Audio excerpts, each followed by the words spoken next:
Welcome, summer school students, to this deep dive. We're jumping right into it today. We're tackling a stack of words straight from your companion material. That's right. And our mission really isn't just to skim the surface, simple definitions. We want to go deeper.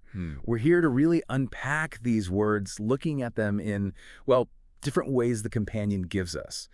So their definitions, yes, but also their various forms, like thinking about them as verbs, nouns, adjectives, Precisely. adverbs. There are different jobs they do. Exactly. And also getting hints about how they're actually used, sort of in the wild, through collocations and examples. Yeah, and the companion points you toward resources too, doesn't it? For like pronunciation, seeing collocations, checking out examples in text, even video examples. Those little indicators are kind of keys to seeing the words come alive, really. Definitely. And just so you know, we won't be marching through the words in the exact order they appear in the companion, like number 1, number 2. No. We've grouped them together in ways we think make more sense, hopefully helping you connect the dots, gain insights more clearly. Absolutely. You'll find we're exploring a really diverse bunch of words here. Some are about, how things change. Change, history. History, character, conflict, even sort of abstract ideas. It's quite a mix. It is. So let's dive in. Okay, let's start with some words that capture the essence of change and development. First one up, evolution.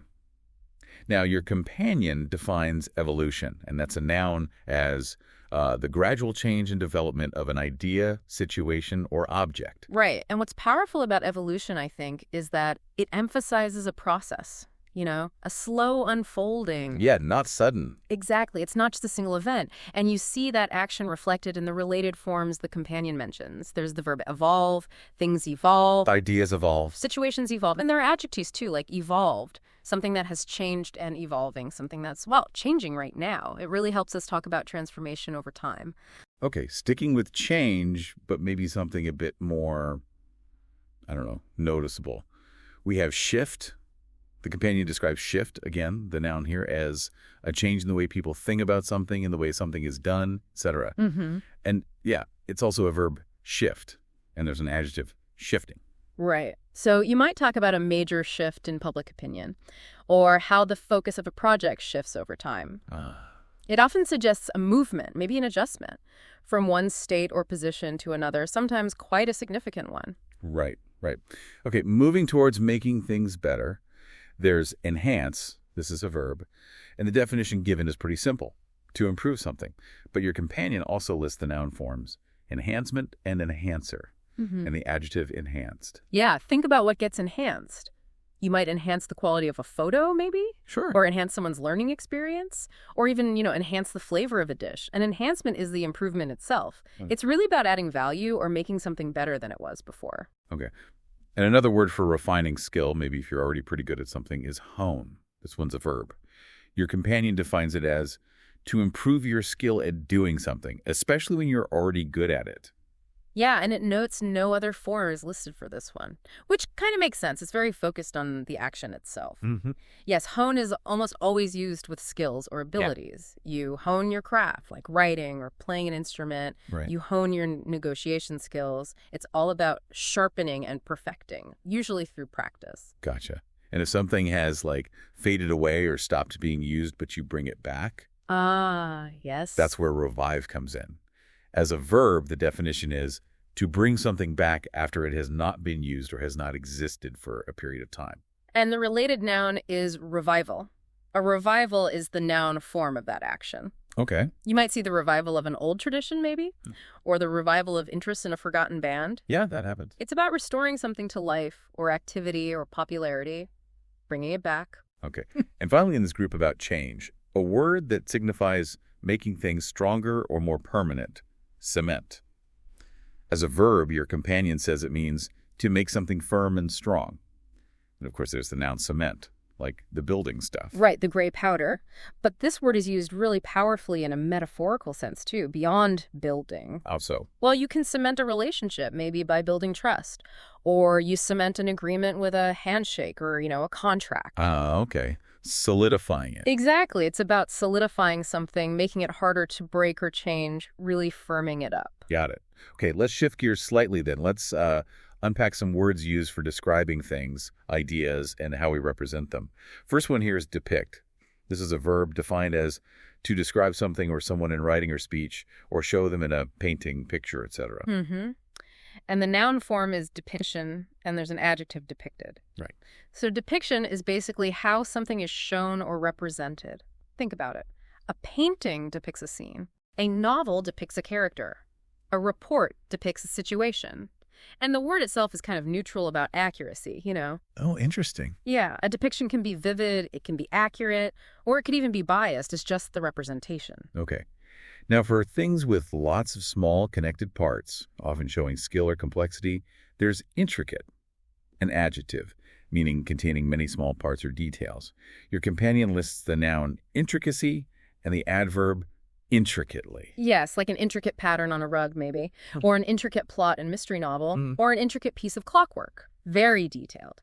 And the adverb intricately describes how something is done or made if it's done intricately. It means with great detail and care. It often suggests complexity, but also skill, maybe even beauty. Adding even more layers, we have multifaceted, also an adjective meaning having many parts or sides. And the adverb form is multifacetedly. Right. This word is fantastic for describing complex things, concepts, people, problems, things you can look at from many different angles. Like issues. Exactly. A multifaceted issue isn't simple. It might have economic sides, social sides, political aspects, or a multifaceted character in a story has lots of different traits, not just one note. Okay. Now, thinking about ideas themselves, there's notion, this is a noun, defined as an idea, belief, or opinion. The related adjective is notional. Right. A notion is often a general idea, maybe not fully formed yet. It could be a thought or an impression. So not quite a feeling. Maybe not that developed, yeah. You might have a notion of how something works, but perhaps not a deep understanding. And notional means existing only as an idea, not, in reality. Got it. How about showing something or making something clear? That's indicate, a verb. The companion says it means to show, point, or make clear another way. Mm-hmm. And the forms include indication, that's the noun, indicator, also a noun, and indicative, the adjective. Okay, so how do those work? Well, these forms help us talk about signs and signals. A change in temperature might be an indication of a coming storm, for instance. A compass is an indicator of direction. And maybe falling sales figures might be indicative of a problem with the product. They suggest something. They point to something else. Makes sense. Now, for things that happen without a clear plan or order, we use random, an adjective, meaning happening or chosen without any definite plan, aim, or pattern. There's the noun randomness and the adverb randomly. Yeah.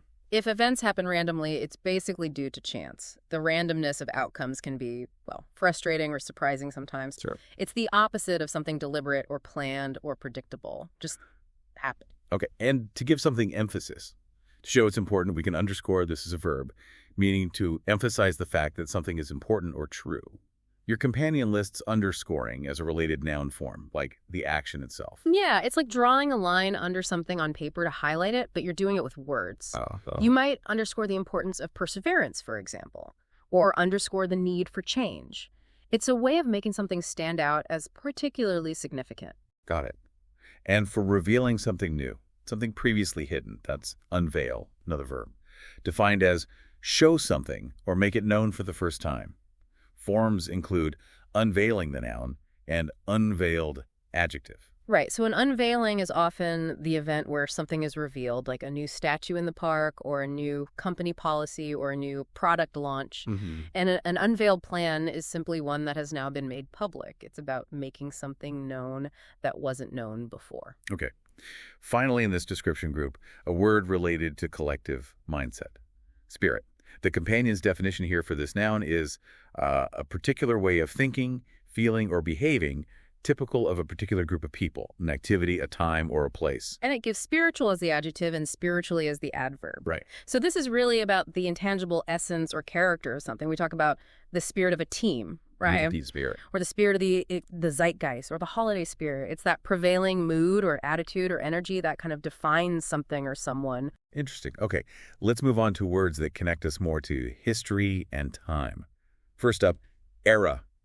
This is a noun defined as a period of time in history that is known for a particular event or for particular qualities.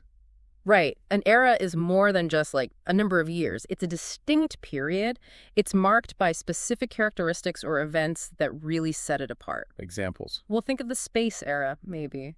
Or the jazz era. It helps us categorize history, understand it in segments. Got it. And speaking of specific historical periods, we have medieval, that's an adjective, meaning connected with the Middle Ages, which the companion clarifies as the period between about 1100 and 1500 AD. Yeah, using medieval immediately brings to mind a very specific historical context, usually associated with, knights, castles. Feudal systems. Exactly. In European history mostly. It's a pretty precise historical marker. Okay.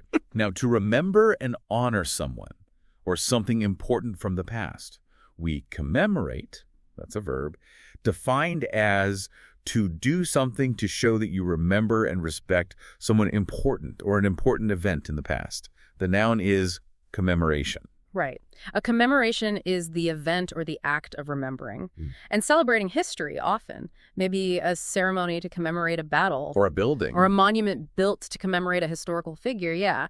It's about ensuring the past isn't forgotten. Yeah. Keeping it alive in memory. We also have words directly related to how societies have historically dealt with death and burial, funeral and tomb, both nouns. A funeral is defined as a religious ceremony for burying or cremating someone who has died, and a tomb is a stone structure above or below the ground where a dead person is buried. Yeah, these words are really rooted deeply in historical and cultural practices around mortality, around remembrance. Sure. They link back through centuries of human tradition, honoring the deceased. And a concept often strongly associated with that medieval period we mentioned is chivalry, a noun. Your companion defines it as system of religious beliefs and honorable behavior that knights in the Middle Ages were expected to follow. Right. And while historically it's tied to knights, the spirit of chivalry, see, there's that word spirit, again, has evolved. How so? Well, today, it can refer more generally to a code of conduct, emphasizing things like courage, honor, courtesy, readiness to help the weak, sometimes specifically towards women, though that's debated. Okay. But it's basically a historical concept that still influences our ideas of, well, noble behavior. Gotcha. Okay, let's move into words related to action, conflict, and power. Starting with conquest, a noun meaning the act of getting control of a country by fighting. The related verb is conquer. Right. A conquest is a successful act of taking control, specifically through force. It implies military victory leading to dominance over territory or people. And conquer is just doing that. Conquer is the action, yes. Achieving that dominance. Okay. Closely related to fighting is warfare, a noun defined as the activity of fighting in a war. And it adds used especially when talking about particular methods of fighting. Gives the example nuclear warfare. Exactly. Warfare refers to the general activity of war, or often the specific methods used. This lets us differentiate types, like you said, nuclear warfare or psychological warfare, guerrilla warfare, naval warfare. Right. It's about the conduct of fighting, how it's done. Okay. Now, to forbid something officially is to ban. This is a verb, defined as to say officially that something must not be done, used, etc. It also exists as a noun, ban, and an adjective, ban. So a government might ban a certain substance. There might be a ban on smoking in public places. Yeah. Something that is banned is simply prohibited. It's an exercise of authority, really, to prevent actions or access. Okay. In the realm of structured competition, there's tournament, a noun, meaning a competition in which players compete against each other in a series of games until there is one winner. Yeah, and while historically it makes you think of medieval jousting nights, perhaps, Totally. modern tournaments are obviously really common in sports like tennis or chess or esports now. Participants get eliminated round by round until a single champion remains. Right, that's structure. It's a specific format for competition involving progression through rounds. Okay. Now, to publicly support a particular idea or way of doing something is to advocate. This is a verb. Your companion says it's to publicly support a particular way of doing something. Right, and the noun can be advocate, that usually refers to the person who supports something, or advocacy, which is the activity of supporting, the work itself. So advocacy. Advocacy is the work of promoting or defending a cause or a policy. An advocate is the person who speaks or writes in favor of it. It's about using your voice, your influence for a specific purpose. Got it. To make an opinion or idea stronger, you reinforce it. A verb, defined as to give support to an opinion, idea, or feeling and make it stronger. Related forms include reinforcement, the noun, and the adjectives reinforced and reinforcing. So how does that work? Well, you can reinforce an argument with evidence, right? Make it stronger. Good feedback can reinforce positive behavior in someone. Oh, yeah. It's about adding support to strengthen something. And that could be an idea or even a physical structure like reinforced concrete or a feeling. Okay. And dealing with demands or difficulties or describing thoroughness, we have rigor, a noun. Yeah. It means the problems and difficulties of a situation, or the quality of being very careful and thorough. Right. Two key shades of meaning there. And it has adjective and adverb forms, rigorous and rigorously. So the first meaning. The rigor of a mountain climb, that's its difficulty. The harsh conditions, the rigors of training. Okay. And the second. A rigorous academic study, that's one done with extreme care, precision, thoroughness, very demanding intellectually. And to do something rigorously just means to do it meticulously, thoroughly. Right. Very carefully. Okay, let's explore some words focused on character and determination. First, determined, an adjective, defined as having a strong desire to do something so that you will not let anyone stop you. And the related noun is determination, and the verb is determine. So determination is? Determination is that quality, having that strong resolve. Someone who is determined sets a goal and just pursues it with focused willpower, refusing to be stopped by obstacles. And you determine to do something. Yeah, you determine to do something, you make a firm decision to achieve it. Okay. Very close to determination is perseverance. This is a noun, meaning determination to keep trying to achieve something in spite of difficulties. It also has an adjective form, perseverant. Yeah, see, perseverance adds that element of continuing effort, especially when you face setbacks. The in spite of difficulties part. Exactly. It's not just deciding to do something like determination might imply. It's the sustained effort, the resilience you need to push through challenges over time. Keep going. Got it. To describe something that lasts for a very long time, we use enduring, an adjective, meaning continuing for a very long time. Right. Related forms are endurance, noun, and endure, verb. Right. So endurance is the capacity to withstand difficulty or just continue for a long time, physical or mental. Like a marathon runner. Exactly. And an enduring friendship is one that lasts many, many years. An idea that endures remains relevant over time. It speaks to resilience, longevity, sticking power. Okay. A word for admirable moral character is nobility, a noun, meaning the quality of being morally good or generous in a way that is admired, the quality of being noble. The related adjective is noble. Yeah, and while historically it was tied to aristocratic rank, lords and ladies, Right. nobility as a character trait today is more about having high moral principles, courage, honor, generosity. A noble person demonstrates these qualities regardless of their social standing. It's about inner character. Okay. How about doing things with extreme care and attention to detail? That's captured by meticulously. An adverb, meaning in a way that shows great care and attention to detail. The related adjective is meticulous. If you plan something meticulously, you think through every tiny detail. A meticulous craftsman pays extremely close attention to every cut, every finish. Very precise. Extremely. It emphasizes precision and thoroughness on a very, very fine level. Super careful. Gotcha. Two words that speak to importance, maybe on a slight gradient. Vital and paramount. Vital is an adjective defined as extremely important and necessary for something to succeed or exist. Yeah. It also has a noun form, vitality, meaning energy and strength. Right. And paramount, also an adjective, means more important than anything else. The adverb is paramountly. So the difference. Well, something vital is essential. You need it. Like oxygen is vital for life. You can't exist without it. Right. Something paramount is the absolute most important thing above all others in a particular context. Safety might be of paramount importance during an emergency procedure. It's number one. The top priority. Exactly. And vitality, the noun from vital, just speaks to being full of life and energy, having vigor. Okay. Finally, in this character group, reputation. A noun. Defined as the opinion that people have about someone or something because of what has happened in the past. And related adjectives are reputable, meaning having a good reputation, and its opposite, disreputable. So your reputation. Your reputation is built over time, isn't it? Based on your actions, your history, how people see you. To be considered reputable means you're generally thought well of, maybe trusted. Your reputation is how you're publicly perceived. Makes sense. Okay, we have just a couple words left that didn't fit neatly into those other categories, but are still important parts of the companions list. First, integral. This is an adjective meaning forming a necessary part of something. The adverb form is integrally. Right. If something is integral to a whole, it's not just like connected. It's an essential component. Yeah. Necessary. So without it, the whole wouldn't be complete or wouldn't function correctly. You could say trust is integral to a strong relationship. It has to be there. Okay, essential part. And lastly, a word all about leisure and enjoyment. Recreational. An adjective defined as relating to activity done for enjoyment when one is not working. Yeah. Forms include recreation, the noun, the activity itself, recreate, the verb, meaning to do these activities, and recreationally, the adverb. So fun stuff. Basically, recreational activities are things you do for fun, to refresh yourself. Hiking, playing games, hobbies.